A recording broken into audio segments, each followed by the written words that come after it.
In May this year, China held an emergency meeting to officially launch the Thunder Operation against key strategic minerals such as rare earths, gallium, and germanium. This is not a simple smuggling crackdown, but a deep cleanup targeting the entire rare earth laundering chain hidden behind the third country and carefully disguised. Since China strengthened its restrictions on rare earth exports, many countries have faced resource shortages, especially the United States, which is highly dependent on rare earths. In order to circumvent the restrictions, they imported in a roundabout way through third-party countries in large quantities. On the surface, they purchased rare earths from these countries, but in fact, they obtained Chinese resources through transshipment. The whole process is secretive and complicated. So, who is secretly reselling China's rare earths to the United States? And what impact will China's further crackdown on the resale of rare earths have on the United States? If you like our video content, please click to subscribe to my YouTube channel so that you can receive all our latest video content. Now, let's get into today's topic.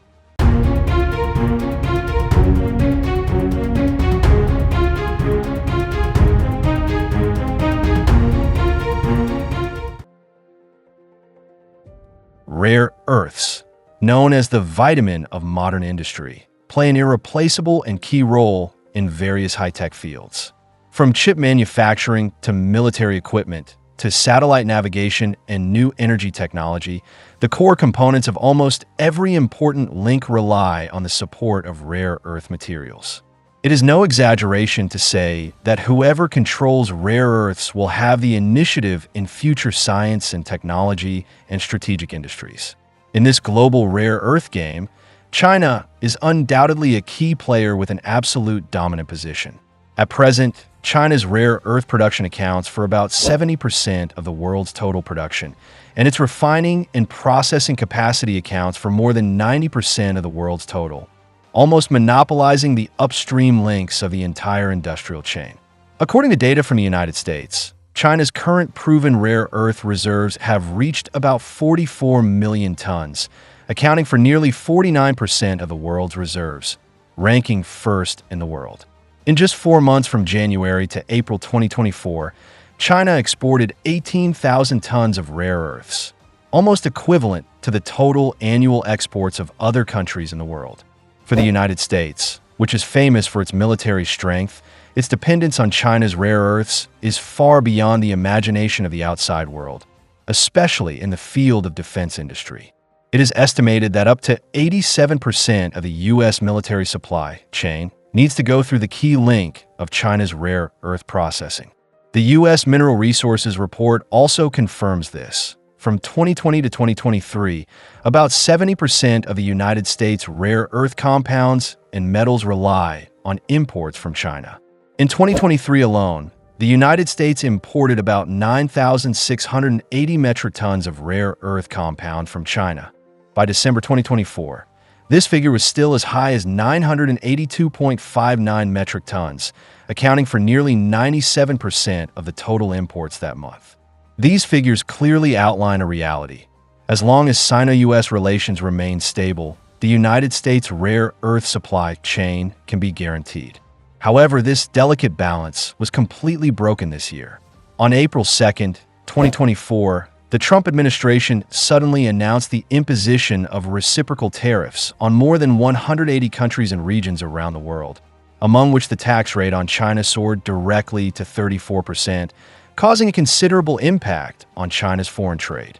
China's response was also extremely rapid. In less than 48 hours, the official announced a series of countermeasures against the United States, the most lethal of which was the export control of 7 categories of medium and heavy rare earth-related items. This move is equivalent to directly cutting off the United States channel for importing key rare earth materials from China, and the United States' core industries, such as high-tech and military industry, will also face huge threats. But what many people don't know is that since Beijing gradually tightened its control over rare earth exports, the United States has long begun to circumvent restrictions through unconventional channels to ensure its huge demand for rare earths in its military and high-end manufacturing industries. For many years, the United States has been looking for new sources of rare earths, including Australia, South Korea, Ukraine, and other places, trying to build an alternative supply chain. But the problem is that although these countries have certain rare earth mining capabilities, they are far behind in refining and high-purity extraction technology. Most rare earth ores still need to be shipped back to China for processing. In other words, even if the United States finds a new rare earth supplier, it still cannot bypass China as a core link. After many internal consultations, some U.S. officials finally decided to use a third country to set up a special channel, the most critical of which is South Korea. According to relevant data, the scale of Chinese rare earths indirectly obtained by the United States through South Korea is astonishing, with a total value of more than $12 billion US.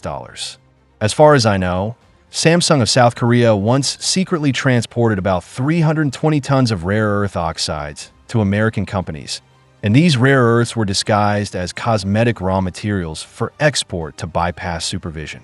What's more interesting is that South Korea's own dependence on China's rare earths is as high as 93%, but 37% of the rare earths are exported to the United States after preliminary processing.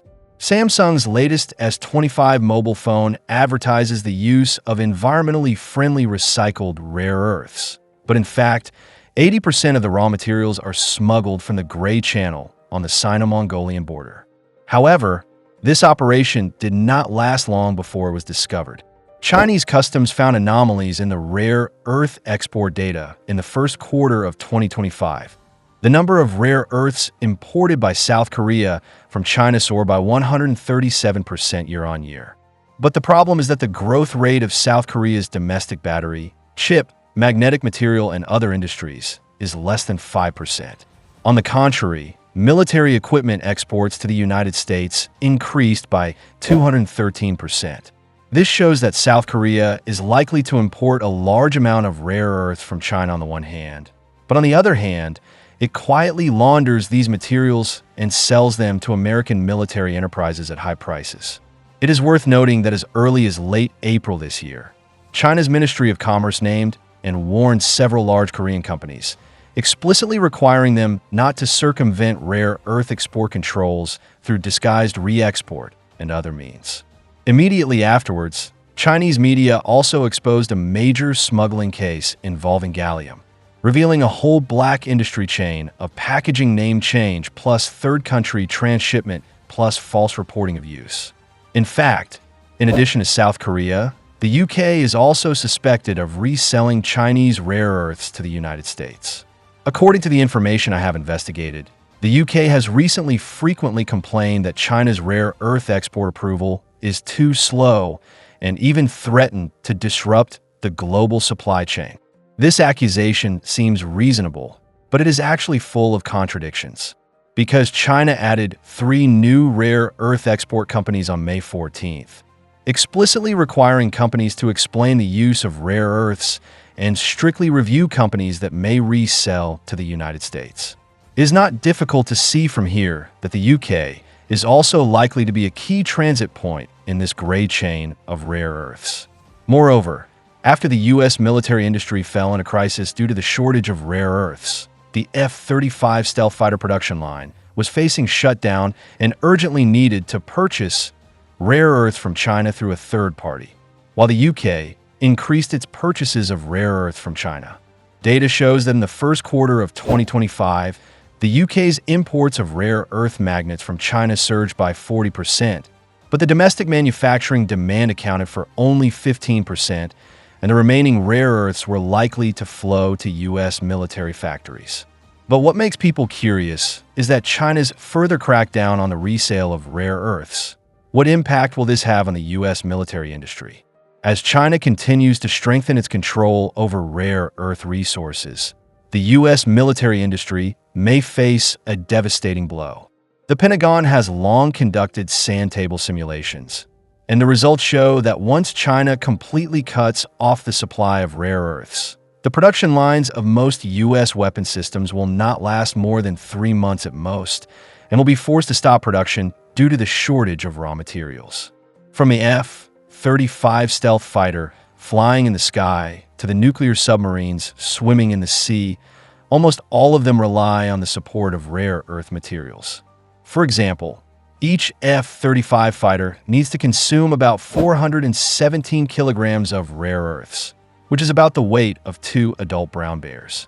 The yttrium element used in the stealth coating is the key to making the fighter invisible on the radar, and the gadolinium element used in the engine blades can withstand high temperatures of up to 1,500 degrees to ensure the stability of the fighter during supersonic flight.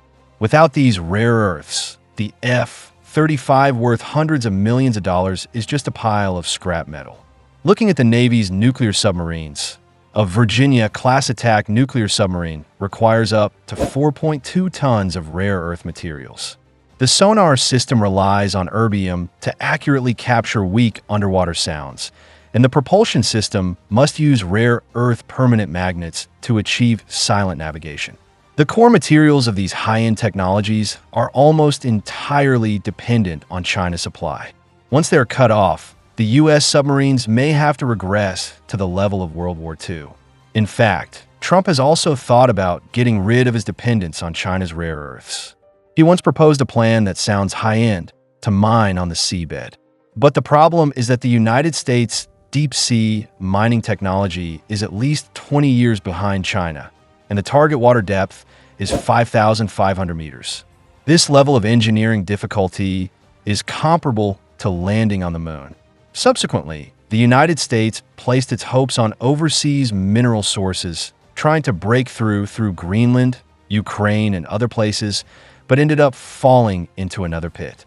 For example, although Ukraine claims to have 5 million tons of rare earth reserves, 80% of them are located in the area currently controlled by Russia and cannot be mined at all. As for Greenland, the mines there are accompanied by radioactive waste as soon as they are dug, and the cost of processing alone is as high as $300 per ton, far exceeding the market's acceptance. What's more interesting is that the United States once sought cooperation with Australia, hoping to import mineral sand from Australia. As a result, when these mineral sands were shipped to the United States, the primary separation link was stuck again because they still had to rely on China's patented technology to process them. Trump also tried to rebuild the entire rare earth industry chain. But according to conservative estimates, at least $250 billion will be needed, and it will take 10 years to be effective. And considering the current debt-ridden financial situation of the United States, this matter may be more difficult than building 100 aircraft carriers. Now, in addition to cracking down on smuggling, China has also established a full-process traceability system covering production, circulation, and export. All companies involved in rare earths must enter the flow information of their products into the National Unified Traceability Platform in real time, so that every gram of rare earth, every link, and every transaction can be accurately supervised. This will effectively block the gray channels that were circumvented in the past through third-country re-export, and basically eliminate the possibility of rare earth materials being indirectly exported to sensitive countries and regions. To not miss out on our future projects and news updates, please make sure you subscribe to our channel and turn on notifications. We will continue to provide you with more exciting and interesting content.